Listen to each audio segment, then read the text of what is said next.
गौतम बुद्ध की कहानी। मारने वाले से बचाने वाले का अधिक अधिकार।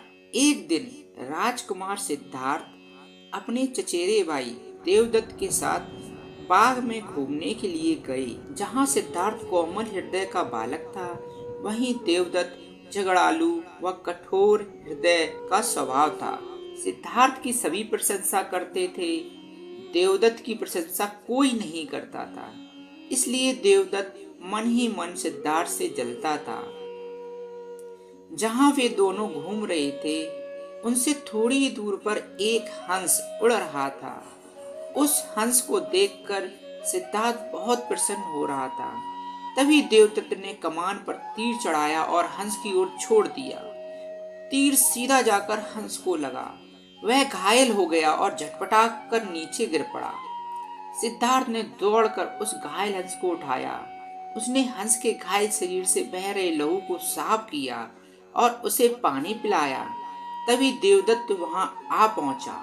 उसने क्रोध से सिद्धार्थ की ओर देखा और बोला, इस हंस को चुपचाप मुझे दे दो। सिद्धार्थ, इसे मैंने तीर मारकर नीचे गिराया है। नहीं, सिद्धार्थ ने हंस की पीठ सहलाते हुए उत्तर दिया, मैं इस हंस को तुम्हें नहीं दे सकता। तुम निर्दयी हो। तुमने इस निर्दोष हंस पर तीर चलाया है। यदि मैं इसे ना बचाता तो इस बेचारी की जान चली जाती। देवदत्त उसे घूरकर बोला, यह हंस मेरा है। इसे मैंने तीर मारकर नीचे गिराया है। इसे चुपचाप मुझे दे दो। यदि नहीं दोगे तो मैं राज दरबार में जाकर तुम्हारी शिकायत करूंगा।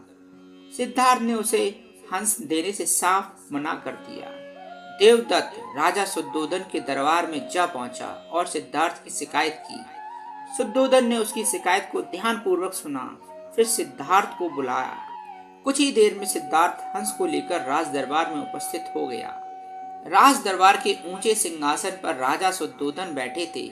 आसपास के नीचे आसनों पर राज्य मंत्री तथा अन्य पदाधिकारी बैठे थे। कई सैनिक हथियार लिए द्वार के निकट खड़े थे। शुद्धोधन के संकेत करने पर देवदत्त सिर झुकाकर बोला, महाराज, जो हंस इस समय सिद्धार्थ के पास है वह मेरा है। इसे मैंने तीर मारकर पृथ्वी पर गिराया था।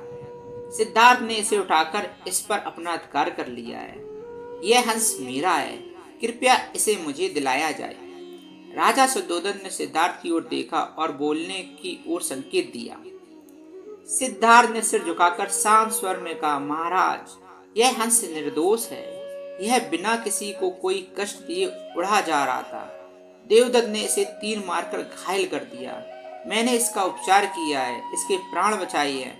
मैं समझता हूँ कि प्राण लेने वाले से अधिक प्राण बचाने वाले का अधिकार होता है। मैं आपसे प्रार्थना करता हूँ कि यह हंस मेरे पास ही रहने दिया जाए। मैं इसे बिल्कुल स्वस्थ करके आकाश में उड़ा देना चाहता हूँ। शुद्धोधन ने अपने सभासदों से विचार विमर्श किया। वे सभी एक ही स्वर में बोले, महाराज, राजकुमार सिद्धार्थ का कहना बिल्कुल ठीक है। जीवन लेने वाले से बचाने वाले का अधिकार अधिक होता है। अंतः हंस राजकुमार सिद्धार्थ के पास ही रहने देना चाहिए। राजा शुद्धोधन ने सभासदों की बात मान ली। उन्होंने सिद्धार्थ से कहा, इस हंस पर तुम्हारा अधिकार है, तुम इसे ले जा सकते हो। तो ये थी दोस्तों एक गौतम बुद्ध की कहानी जो उनके बचपन काल में व्यतीत हुई। तो इससे आपको सबक मिलता है कि मारने वाले से बचाने वाले का अधिकार ज्यादा होता है। आपको अगर ये कहानी अच्छी लगी हो तो कृपया हमारे चैनल को लाइक कीजिए, सब्सक्राइब कीजिए और शेयर कीजिए। धन्यवाद।